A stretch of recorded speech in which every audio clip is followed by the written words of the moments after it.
हाँ कृष्णकांत जी, हाँ बोलिए।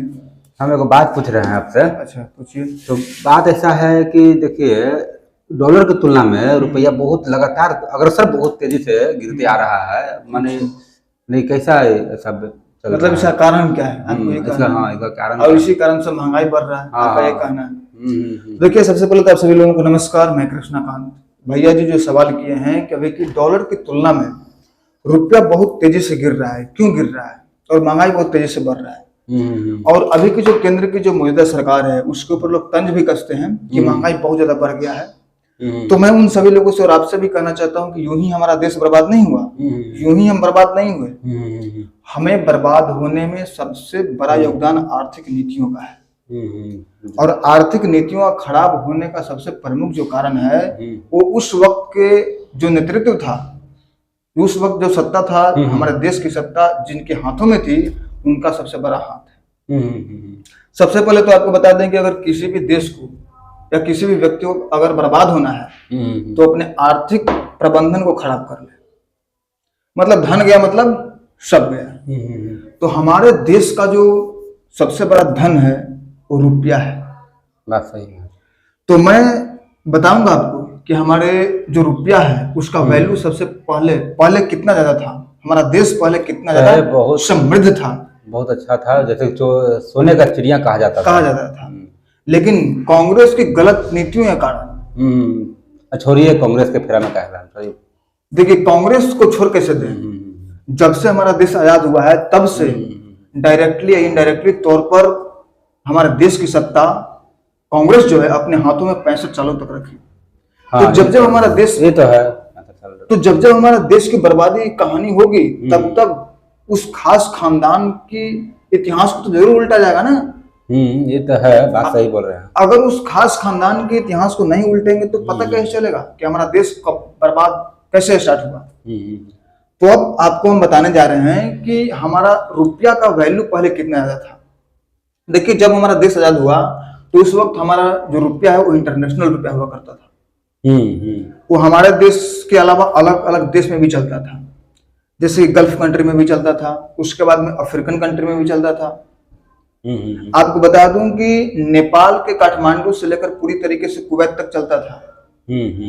और पश्चिमी भारत रुपया, भारत, हाँ, और गल्फ रुपया होता था। इंटरनेशनल रुपया गल्फ रुपया होता था। अच्छा। और गल्फ रुपया का मतलब पहचान है कि गल्फ रुपया होता था और उस पर क्या होता था कि एक कैपिटल लेटर में जेड लिखा हुआ रहता था और उसके बाद में नीचे अंक लिखा हुआ रहता था। वो गल्फ रुपया होता था। और वो गल्फ रुपया मतलब गल्फ कंट्री में भी चलता था और अफ्रीकन कंट्री में भी चलता था। और वो नेपाल या काठमांडू से लेकर पूरी तरीके से कुवैत तक चलता था। और पश्चिमी अफ्रीका से लेकर के दक्षिणी एशिया तक चलता था।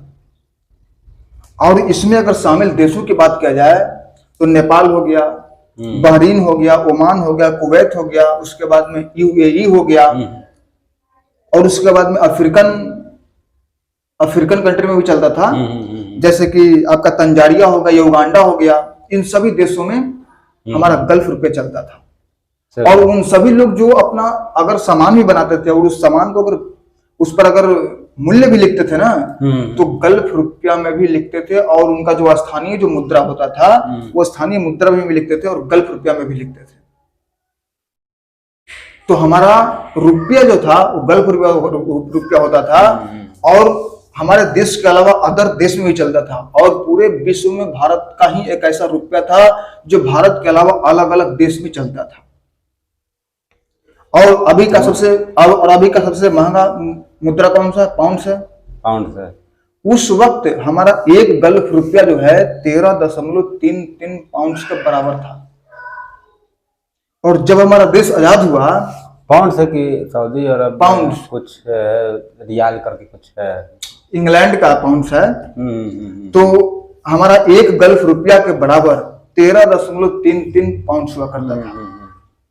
और जब हमारा देश आजाद हुआ उस वक्त हमारा एक रुपया $1 के बराबर था। $1 के बराबर था। हाँ, लेकिन जब अमेरिका ने ब्रिटेन को दबाव बनाया, ब्रिटेन के ऊपर दबाव बनाया कि आप जो पाउंड है उसकी वैल्यू को गिराओ, अमेरिका दबाव बनाया इंग्लैंड के ऊपर। क्यों दबाव बनाया? क्योंकि सेकेंड वर्ल्ड वॉर के बाद क्या हुआ कि इंग्लैंड पूरी तरीके से टूट चुका था, वो अमेरिका के ऊपर आश्रित हो चुका था।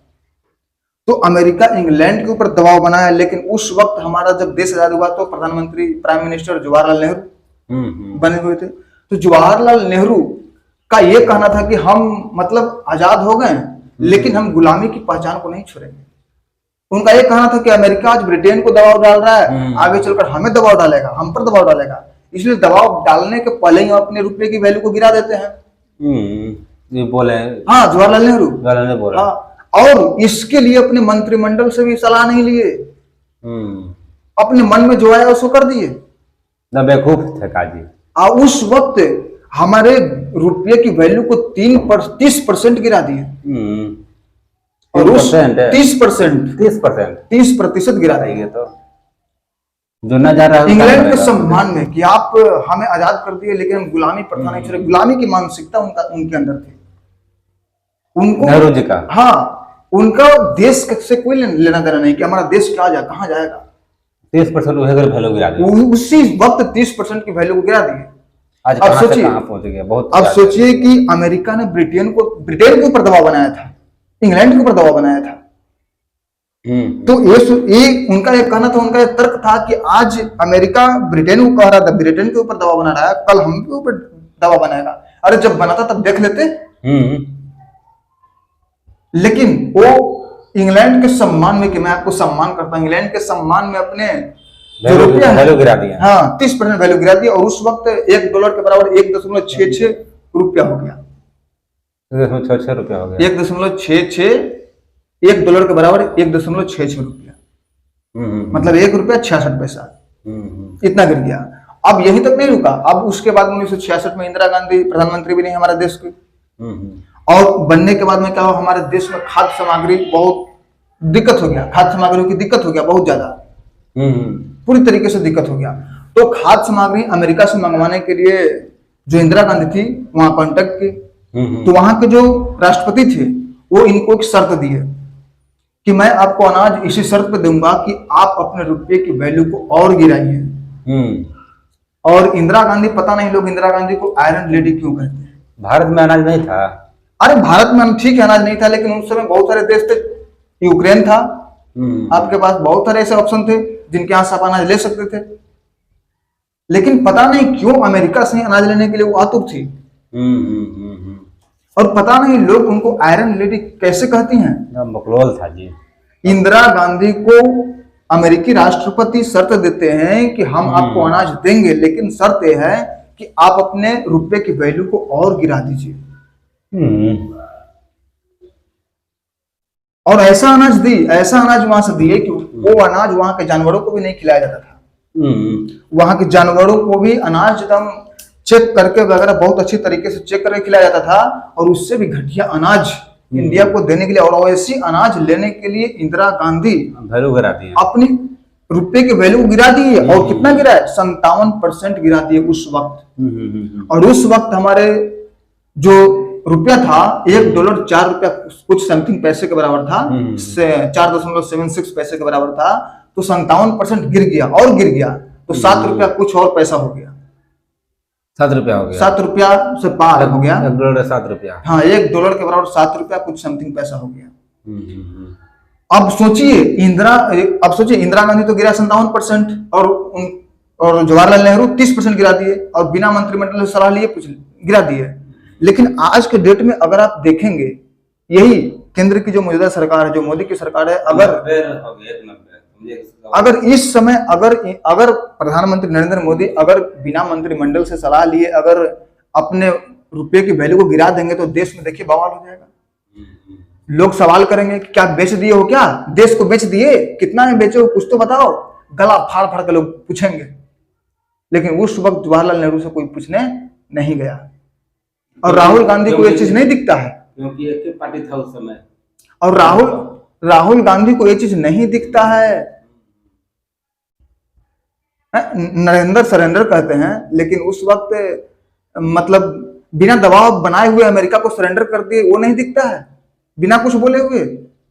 और जिस समय इंदिरा गांधी को शर्त दिए कि आप अपने डॉलर की तुलना में रुपये और गिराओ, उनकी वैल्यू को गिराओ, तब जाकर के हम आपको अनाज देंगे। दबाव बनाया। और आज के डेट में देख लीजिए, आज हमारे देश के प्रधानमंत्री नरेंद्र मोदी के ऊपर अमेरिकी राष्ट्रपति डोनाल्ड ट्रंप कितना ज्यादा दबाव बनाया कि आप रशिया से व्यापार बंद कर दो, लेकिन क्या बंद किए? तो ये सब नहीं दिखता, और विपक्षी जो पार्टियां हैं उनको नहीं दिखता, और जो कुछ चमचे हैं उनको भी ये सब नहीं दिखता। बात सही बोल रहे हैं।